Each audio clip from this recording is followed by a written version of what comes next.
ராமரின் தெய்வீக ஆயுதம், சிவபெருமானின் வில் மற்றும் சீதாராமர் திருமணம். விஸ்வாமித்திர முனிவரின் வருகை. ஒரு நாள் மதிப்பிற்குரிய விஸ்வாமித்திர முனிவர் தசரத மன்னரின் சபைக்கு வந்தார். தசரதர் ஒட்டுமொத்த உலகின் ஆட்சியாளராக இருந்தபோதிலும் அவர் தன்னை இறைவனின் சிறந்த பக்தர்களின் சேவகராகவே கருதினார். இந்த அடக்கமே ஒரு உண்மையான சிறந்த மனிதரின் அடையாளமாகும். பழுத்த கனிகள் நிறைந்த மரம் கீழே வளையும். அது தனது கனிகளைக் காட்ட நிமிர்ந்து நிற்காது என்ற உதாரணத்தின் மூலம் ஸ்ரீ சைதன்ய மகாபிரபு இதை அழகாக விளக்கியுள்ளார். அதேபோல ஒரு உண்மையான சிறந்த ஆத்மா அடக்கத்துடன் தலைவணங்குகிறது. தனது சொந்த குணங்களைப் பற்றி உயர்த்திப் பேசாது. பண்டைய க்ஷத்திரிய கலாச்சாரத்தில் வீரர்கள் எப்போதும் உண்மை ஞானம் கற்றவர்களிடம் அடக்கமாகவும் கீழ்ப்படுதலுடனும் இருந்தனர். விஸ்வாமித்திரர் தசரதரின் சபைக்குள் நுழைந்தபோது மன்னர் அவருக்கு தனது சிம்மாசனத்தை அளித்து தனது கைகளாலேயே அவர் கால்களைக் கழுவி மிகுந்த மரியாதையுடன் உபசரித்தார். உண்மையில் தசரத மகாராஜா விஸ்வாமித்திரருக்கு சேவை செய்வதில் மிகுந்த ஈடுபாடு கொண்டவராக இருந்ததால் தனது முழு ராஜ்யத்தையுமே முனிவருக்கு வழங்க முன்வந்தார். அனைத்து மரியாதைகளும் முடிந்ததும் தசரத மகாராஜா விஸ்வாமித்திர முனிவரிடம், நான் உங்களுக்கு எப்படி சேவை செய்வது என்று கேட்டார். ராமனும் லக்ஷ்மணனும் விஸ்வாமித்திர முனிவருடன் செல்லுதல். தசரத மகாராஜா எதிர்பார்க்காத ஒன்றை விஸ்வாமித்திர முனிவர் கேட்டார். காட்டில் தனது யாகங்களை தடுக்கும் சுபாகு மற்றும் மாரீசன் என்ற இரு கொடிய அரக்கர்களைப் பற்றி அவர் விளக்கினார். இந்த அரக்கர்கள் மிகவும் வலிமையானவர்கள். சாதாரண எவராலும் அவர்களை தடுக்க முடியாது. அவர்களை தடுக்கக்கூடிய ஒருவரை தமக்கு தெரியும், அவர்தான் தசரதரின் மகன் ராமன் என்று விஸ்வாமித்திரர் கூறினார். இந்த அரக்கர்களை கொல்ல ராமன் தனது தம்பி லக்ஷ்மணனுடன் காட்டுக்கு தன்னுடன் வரவேண்டும் என்று முனிவர் கேட்டுக்கொண்டார். தசரத மகாராஜா அதிர்ச்சியடைந்தார். ராமன் இன்னும் ஒரு சிறுவன். அவனுக்கு இன்னும் சரியான வயதாகவில்லை. தசரதருக்கு ராமன் மகாவிஷ்ணுவின் அவதாரம் என்று தெரிந்திருந்தாலும் அவர் ராமனை தனது செல்ல மகனாகவே பார்த்தார். ராமன் அயோத்தி அரண்மனையின் சுகபோகங்களில் வளர்ந்தவன். அவனால் அடர்ந்த காட்டில் அரக்கர்களுடன் போரிடுவதை தசரதரால் கற்பனை செய்து கூட பார்க்க முடியவில்லை. ராமனுக்கு பதிலாகத் தானே வருவதாகவும் தனது பெரும் படையுடன் அரக்கர்களைத் தோற்கடிப்பதாகவும் தசரதர் கூறினார். அந்த அரக்கர்களைப் பற்றிய கூடுதல் விவரங்களைக் கேட்டார். அவர்கள் ராவணனின் சேவகர்கள் என்று விஸ்வாமித்திரர் வெளிப்படுத்தியபோது தசரதர் பயத்தால் நடுங்கினார். ராவணன் தேவர்களே அஞ்சும் அளவுக்கு வலிமையான அரக்கன் என்பது உலகம் அறிந்தது. தனது அச்சம் இருந்தபோதிலும் தசரதர் கொடுத்த வாக்கை விஸ்வாமித்திர முனிவர் நினைவுபடுத்தினார். ஒரு க்ஷத்திரியன் ஒருபோதும் கொடுத்த வாக்குறுதியை மீறமாட்டான். அப்போது மற்றொரு முனிவரான வசிஷ்டர், விஸ்வாமித்திரே அந்த அரக்கர்களை எளிதில் அழித்திருக்க முடியும். ஆனால் ராமருக்கு தனது வீரத்தை நிரூபிக்க வாய்ப்பளிக்கவே அவர் வந்துள்ளார் என்று தசரதருக்கு உறுதியளித்தார். இந்த உறுதியோடு தசரதர் பாரமான இதயத்துடன் சம்மதித்தார். தனது அன்புக்குரிய புதல்வர்களான ராமரையும் லக்ஷ்மணனையும் விஸ்வாமித்திரருடன் அனுப்ப ஒப்புக்கொண்டார். தெய்வீக ஞானமும் வீரமும் நிறைந்த ராமன் பணியை மகிழ்ச்சியுடன் ஏற்றுக்கொண்டு லக்ஷ்மணனுடன் சேர்ந்து விஸ்வாமித்திரருடன் காட்டுக்குச் சென்றார். ராமன் சுபாகு மற்றும் மாரீசனின் அக்கிரமங்களை முடிவுக்குக் கொண்டு வருதல். விஸ்வாமித்திரின் ஆசிரமத்திற்குச் சென்றபோது ராமனும் லக்ஷ்மணனும் அங்கிருந்த முனிவர்கள் அரக்கர்களுக்கு அஞ்சி வாழ்வதைக் கண்டனர். அரக்கர்கள் யாக சாலைகளை அசுத்தப்படுத்தி முனிவர்களை பயமுறுத்தி சித்திரவதை செய்து வந்தனர். யாகத்தை தடுக்க சுபாகவும் மாரீசனும் அரக்க உருவில் வந்தபோது ராமன் விரைவாகச் செயல்பட்டார்.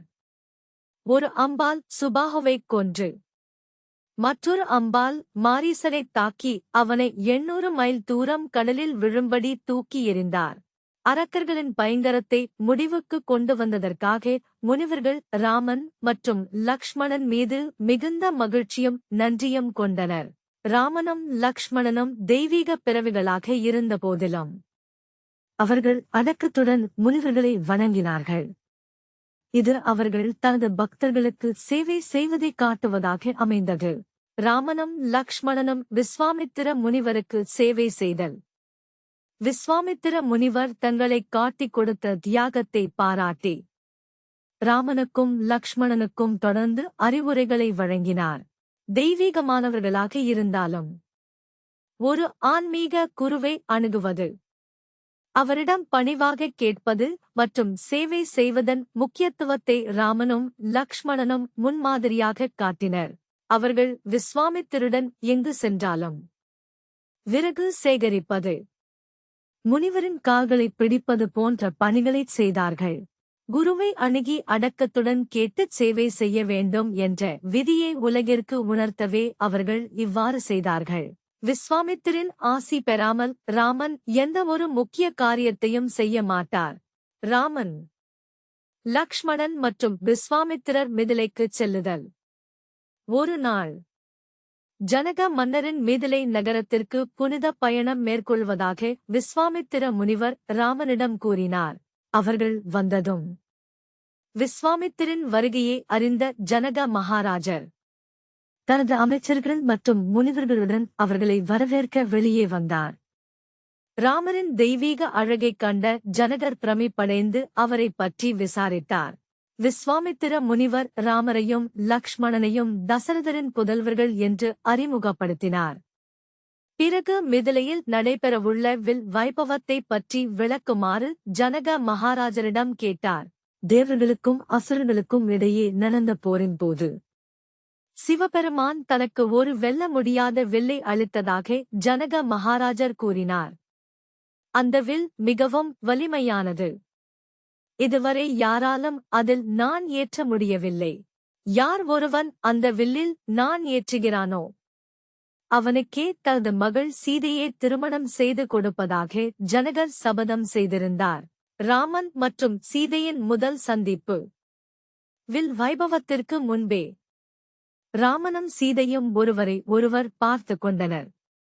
அவர்கள் கண்கள் சந்தித்த அந்த நொடியில் அவர்களுக்குள் ஆழமான நித்தியமான அன்பு மலர்ந்தது. பரம்பொருளான ராமனும் சிறந்த பக்தையான சீதையும் இந்த தெய்வீக அன்பால் இணைந்தனர். பூமியில் இருந்து பிறந்த சீதை அழகு மற்றும் தெய்வீக குணங்களின் உருவமாக விளங்கினாள். அவள் பக்தியின் சாரம்.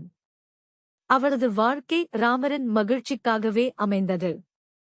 ராதாகிருஷ்ணா மற்றும் சீதாராமர் ஆகிய இருவரும் ஒரே பரம்பொருளின் இரு வடிவங்கள் என்று சாஸ்திரங்கள் விளக்குகின்றன. சீதை இறைவனின் இன்ப சக்தியாகவும் ராமன் இன்பத்தை அனுபவிப்பவராகவும் திகழ்கின்றனர். ராமன் சீதை சந்திப்பு அவர்களது தெய்வீக இணைப்பின் தொடக்கமாகும்.